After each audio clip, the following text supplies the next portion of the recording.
Are you thinking about moving to Arizona? Wondering if you can handle the heat in the summer? Maybe you're worried about making friends in a new place. Is the state going to run out of water? I'm Brian Elder, and I moved to Arizona in June of 2021 after being on the fence about the decision for many years.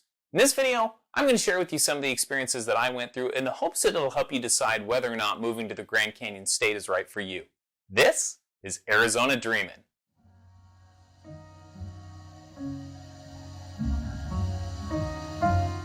Welcome everybody to my YouTube channel. My name is Brian Elder and I'm a realtor with HomeSmart here in Gilbert, Arizona.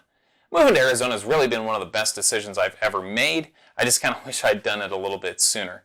My family and I came here from the state of Oregon where my wife and I were both born and raised. And living in a warm weather, year-round climate is really something that I've always wanted. But all of our family, our friends, everybody was back in Oregon, so it really didn't make any sense at the time to do the move. But eventually we decided it was time to pursue what we really wanted. I came to Arizona for the first time in 2002 to watch my Oregon Ducks face off against Colorado in the Fiesta Bowl.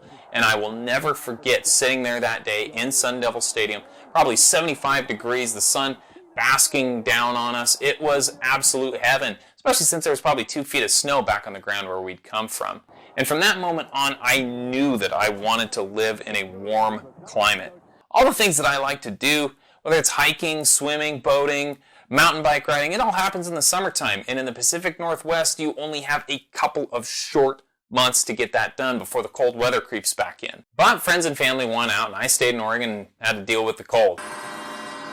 But in 2018, that's really when things kind of started to change because my parents started coming down here to snowbird. That's something my wife and I, even though we're only in our 30s, started talking about, hey, wouldn't it be great if we could do that someday? We were talking about when our kids are grown, which is going to be 20 years because they're pretty little, we were thinking, hey, we'll go down and we'll start snowbirding ourselves. And it really kind of hit us one day that we're putting what we want 20 years out into the future. And why are we waiting 20 years to do what we really would like to do right now? And we also kind of realized wintertime is not really a time when we can escape and get away with our kids being as little as they are and when they're in school because they're going to be in the middle of activities and it's not going to be possible to break away. Really, the best time to get away is in the summertime. Well, in Arizona, that's when everyone likes to travel to get away from the heat. So we really kind of realized that it really could work to move right away and not have to put off what we really want to do. Then came 2020 and the COVID lockdowns that hit the state of Oregon particularly hard. And really that kind of gave us the push that we needed to start looking around and explore a different option for us. So we hopped on a plane in February 2021 and flew down to Phoenix to start looking around the Southeast Valley to see if that'd be a place we wanted to live. And so we took some tours and we both really felt like this was a place that fit us. It was great because people were out and about, they were having fun, they were going to restaurants, they were doing all the things that we wanted to be doing, but we couldn't at the time in the state of Oregon.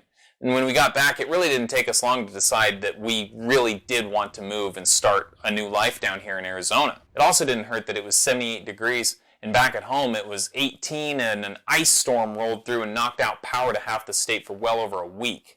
So we sold our home in April of 2021, stayed an extra couple of months to get everything prepared and ready for the move. Hired movers, by the way, great decision. Do that if you have the ability to do it. Makes life a lot easier. My mother-in-law came with us on the trip down. She jumped in the car with my wife and kids. I got to jump in the car with our cat, so a lot of fun that was. It took us about 3 days to get here, but we were really happy to finally get to Arizona. We landed in Santan Valley to start with. That's where we thought we were going to be for a while because we thought originally that we were going to build a home in Queen Creek.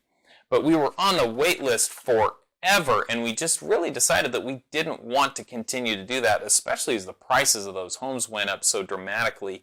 And I'm kind of thankful it worked out that way because that led us to Eastmark, and we really love it here in Eastmark. We'd only been living in our house for a few days, and the boxes were piling up, and the kids were getting restless. We decided time to take them across the street to the park. There's really a nice park right out our front door, which we love, and there's a playground over there. And so we decided to take the kids over, check out the playground, and see what was going on. And as we did that, I noticed that there was a group of people that were sitting in a big gathering area with lawn chairs over there, and that turned out to be our neighbors. And I remember thinking to myself, that's really cool. You know, I'd never been anywhere where people did that, where they got together and sat down, were having a conversation with one another.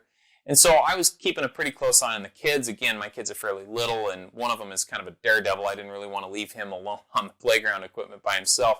But one of our neighbors came walking over and actually introduced himself. And again, I was floored. That kind of thing didn't happen where we came from. People just didn't really come up and introduce themselves like that. So I was pleasantly surprised. And so made good introductions there, and then he did another great thing. He offered to take us over and meet the other neighbors. And so that really was an amazing, powerful thing for us, because it really confirmed that we were getting the sense of community that we really always had craved and always were seeking out.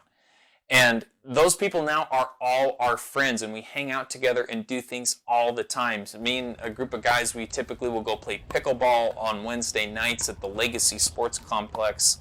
I think they actually call it Bellbank Park now. And that's just a 5-minute drive from our house. It's a fantastic sports center. Check it out if you ever come here. It's really, really cool. Another group of us, we like to go golfing, and we'll usually get out once a week. I had a terrible time trying to find people who liked to golf back in Oregon. I couldn't do it. Everybody thought it was an old man sport, and they didn't want to go out there and play. They'd rather be out hiking or mountain biking. I love those things too, but I also like to get around a golf in when I can. And so it was really amazing, and we really found people who we connected with, and that's really what we were hoping to find when we came here. So now that we've been here a full year, we really do feel like we belong here in this community, and our neighbors have done such a great job of welcoming us, and it's just so nice to know everybody who lives on our block. There's only a couple houses where we don't know the people who live there, and that's such a different story than where we came from. We just didn't hardly know anyone that lived on our block, just a couple of our neighbors, and that was really it. And people didn't make much of an effort to get to know one another. I always thought it was kind of weird, but that's just how it was. And it's been the total opposite here in Arizona, and we love that about this place. We get together with our neighbors pretty regularly. In fact, just the other day, one of our friends, they invited us over to use their pool because ours is still under construction, has been going on a full year now, so that's a fun little can of worms if you decide to do that when you come here. But anyway, it's great to have people who invite you over. We do barbecues, we do all kinds of things together, and it really has made a difference for us, and we're so much happier living this way. Now, I still get questions from friends and family back in Oregon. By far the most common is about the heat. How do you handle the heat? Well, you adapt and you do the things that are set up here to deal with it, right? A lot of houses have pools. Very, very nice and refreshing to go out and jump in the pool when it's a super hot day. There's splash pads all over the place. These fun little places you take the kids to. They absolutely love them, and that cools you off as well. There's indoor things to do. Plenty of museums, lots and lots of kids' play centers, all kinds of activities to easily get out of those 110-degree days and really make it a lot more tolerable. And then the other thing you can do, you can hop in the car and drive 2 hours to the northern part of the state and be in perfect weather. You'll see a 20 to 30-degree drop depending on where you're going, and that is amazing. Not many places in the country where you can do that. And the reverse is, in the wintertime, if you really get to where you feel like you're missing the cold, hey, you can go visit it if you really, really want to. I brought my skis. We'll see if I use them up at Arizona Snow Bowl. It's just outside of Flagstaff a little bit. I didn't hardly use them back in Oregon, so we'll see if I make it around to doing that this year. But it would be nice maybe to go up, freeze a little bit again, kind of remind ourselves why we came here, come back, have it to be 70 degrees and perfect again. I'm going to have a lot more about dealing with the heat in an upcoming video. The other thing I get asked about all the time is if we're going to run out of water. That's been a pretty hot topic of late with Lake Powell and Lake Mead both dropping pretty fast. But the situation here in Arizona isn't nearly as dire as most people think. We really aren't all that dependent on the Colorado River for our water. We do get about 30% of our total water supply from the Colorado River. That's a lot less than some neighboring states like California gets about 60. Nevada's close to 100% dependent on it. So really, they're in far worse shape than we are. Really, Arizona's been dealing with this for years, and since the 80s, they've been putting plans in place to make sure that our drinking water doesn't run out. Well, they have a lot in store, and if you're really worried about the water situation, make sure you subscribe to the channel because I will have an upcoming video going into a lot more detail on the water supply issues. So in the end, things have worked out really well for me and my family. We have no regrets at all about moving. We really do love it here in Arizona. Now, if you feel kind of like I felt, you're unsure, you have questions, please feel free to reach out to me anytime. I really do love chatting about this, and I'd be happy to talk you through it. Thank you so much for watching. I really do appreciate it. And please tune in for the next video coming up really soon, where I'm going to take you on a tour through my top 6 neighborhoods in the East Valley.